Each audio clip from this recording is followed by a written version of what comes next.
Well, here we go again. Can never seem to get anything done because every time you think you're caught up and you want to get on to some good projects, something else has to bite you.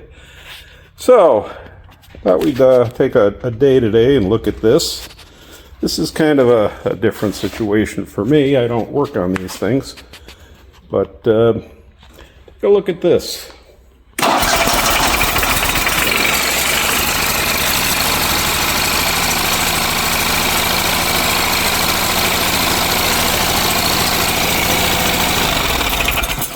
No, you didn't just witness magic. That is not a levitating dipstick. That's not supposed to do that. About 2 weeks ago, the transmission went bye-bye on the mower deck of this Grasshopper K23 with this Kohler CH23 engine. And so we fixed that. No big deal, just a little bit of expense. I mean, you know, I don't think it owes me a dime. It's over 20 years old, had very little maintenance other than normal maintenance done to it. And it's got about 1,000 hours on it. It's cut a lot of grass and even done some snow blowing with it in the past. But now, the other day, I'm cutting the grass and I look behind me and here's a massive trail of smoke following me, so I quickly ran this up and stopped and happened to notice some major oil leaks, which it never had before. And as I said, I just showed you the levitating dipstick, which is pretty much a telltale sign that we have blown a head gasket. And from what I understand of these engines, as I said, I do not work on these things normally. When the head gaskets go, they cause extreme pressure in the engine, which causes the crankshaft seal to take a bye-bye too. And I'm pretty sure that's what's happened to this one. It seems like the oil is coming out behind the clutch assembly. So we're going to try to get in there today and see what we can see and see what we can fix. I'm hoping, I know it's not crazy to do, but I'm hoping not to have to pull the engine off the tractor. So let me get some things moved out of the way here and we'll take a look. Alright, well, I pulled the exhaust off and the air filter. Disconnected the battery, of course.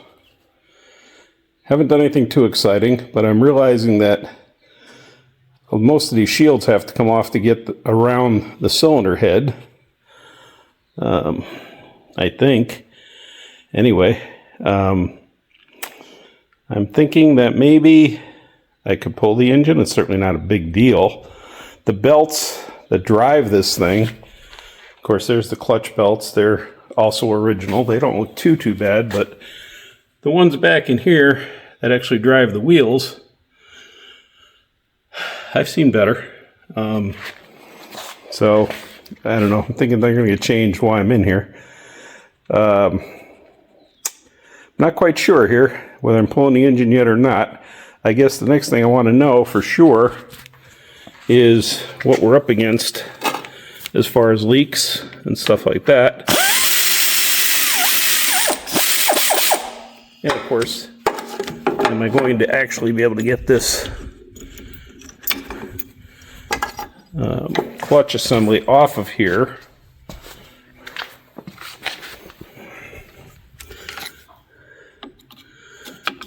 Well, it's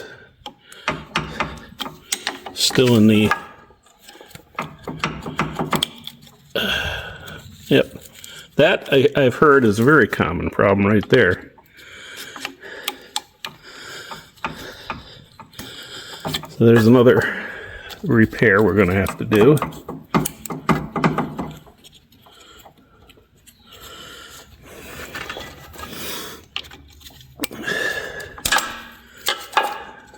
Doesn't seem like no matter how careful you are, the wires pull out of that plug. So we will have to fix that. That shouldn't be a big deal. I got to take those belts off, and then I can see if we can get this clutch off of here. If the clutch comes off, it'll let me see where the oil leak is. And it also let me know if I'm, kind of give me an idea if I'm pulling the engine. I know back here I had to take that big cover off, and that's the problem with these engines. They got a ton of covers on them. And I'll have to take that piece of the drive shaft out of there in order to change those other belts. I don't think we can cut them off and splice them back on, so I guess they'll have to come off. But again, not a big deal to change them while I'm in here. But more things to order. I also found a pretty much toasty vent tube there too, going to the air filter, so I guess we'll have to fix that also. So let me see what I can do here, getting these belts off of here, and then we'll decide where we're going from there. Well, folks, we're going to give this a try. I just want to see at this point if this clutch is coming off for me. According to all the experts on the internet, this whole process is supposed to work pretty easily. I guess I should have grabbed a pry bar if I need one. It says to use an impact gun, put a little pressure on the clutch. You see I have a 7/16 by 20 bolt in there, a different one from the crankshaft. And I drilled it a little bit in the center just to give it a nice flat spot to work. So it won't, flat spot, yeah, a nice hole, it won't bounce around too much. Let's see what happens. They say, oh, they guarantee this works.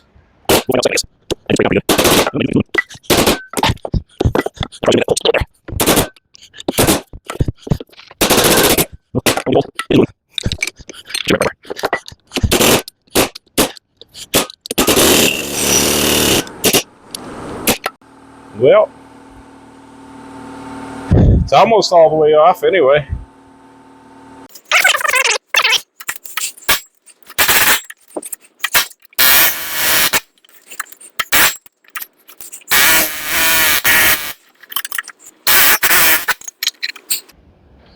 Well, we're almost there. And unfortunately, I'm seeing exactly what I thought I would see.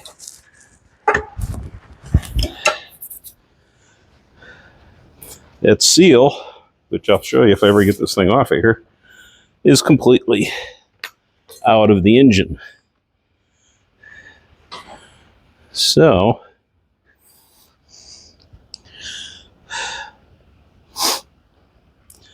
let me see what I can do here. Of course, I didn't want to pull out another drill to make my hole a little better, but I always love on the internet, some guy had pulled it off, put it back on there, made sure it was nice and loose, and then shows how easy it comes off. That's always interesting to watch. But, well, let me get a little more penetrating oil in there, and like I said, it's ready to come off. Well, guess what? It came off. Surprise, surprise. I think I'm going to change the one bearing. We'll look at that later, but here's exactly what I found, which is exactly what I expected. The way this thing was pumping oil. Not only did it start leaking and damage the seal, it blew the seal right out of the crankcase. So what we'll do next, I guess, is pull the engine off. I think that's the sensible thing to do. I think I could do it in here, but I think it's better to just pull it, clean everything up properly. That'll give me easy access to the belts on the hydrostat, and we'll go from there and see what we come up with